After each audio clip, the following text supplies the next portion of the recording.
Տիկին Ստեփանյան, հանդիպեցիք Մանեթ Հանդիլյանին, ով հացադուլ է հայտարարում, ինչ խոսեցիք, որովհետև մի քիչ երկար մնացիք իր մոտ։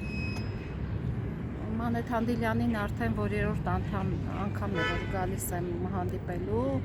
արդեն 12-րդ օրն է, որ նա հացադուլ է հայտարարել, նախ խնդրեցի, որպեսզի դադարեցնի հացադուլը, որովհետև հացադուլ անելով մենք ոչ կշարժենք Բաքվի գութը, ոչ կշարժենք միջազգային կառույցների գութը, ոչ աշխարհի գութը, մենք պետք է կարծում եմ գործողություններ անենք։ Ես խնդրեցի տիկին Հանդիլյանին, որովհետև մեզ պետք են առողջ մայրեր, որ կարողանան գործողություններ իրականացնեն։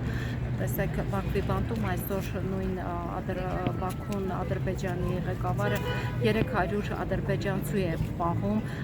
որոնք մի մասը այդքան իրավապաշտպան միջազգային կառույցներ դիմել են Ադրբեջանին, որպեսզի նրանց ազատ արձակի, ինչպես մեր տղաներն են այնտեղ քաղբանտարկյալ, եւս 300 հոգի Ադրբեջանի բանտում քաղբանտարկյալ կա, եւ ես կարծում եմ, որ մենք պետք է ոչ թե այսպես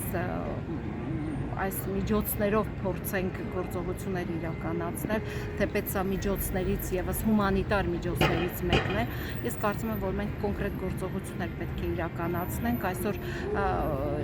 վստահ եմ նաեւ Եվրախորհրդարանը այս վերջին գործողությունների արդյունքում այսօր քննելու է իր նիստում մեր գերիների հարցը, բայց ես հորդորում եմ Եվրախորհրդարանի պատգամավորներին, որ նրանք բանաձև ընդունեն,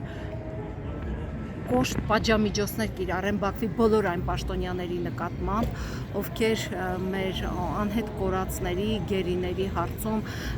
մարդկային իրավունքի ամենակոպիտ խախտումներն են իրականացնում եւ օր առաջ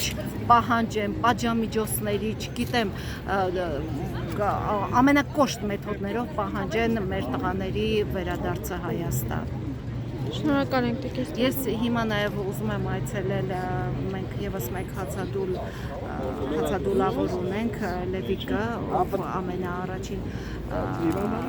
հացադուլի օրը ՄԱԿ-ի գրասենյակում էր, հայտարարել, ապա տեղափոխվել է ՌԴ դեսպանատան մոտ, հիմա իմացա, որ Ֆրանսիայի դեսպանատան մոտ է։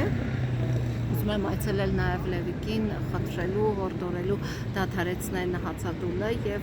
անցնենք կոնկրետ գործողությունների։ Շնորհակալ եմ։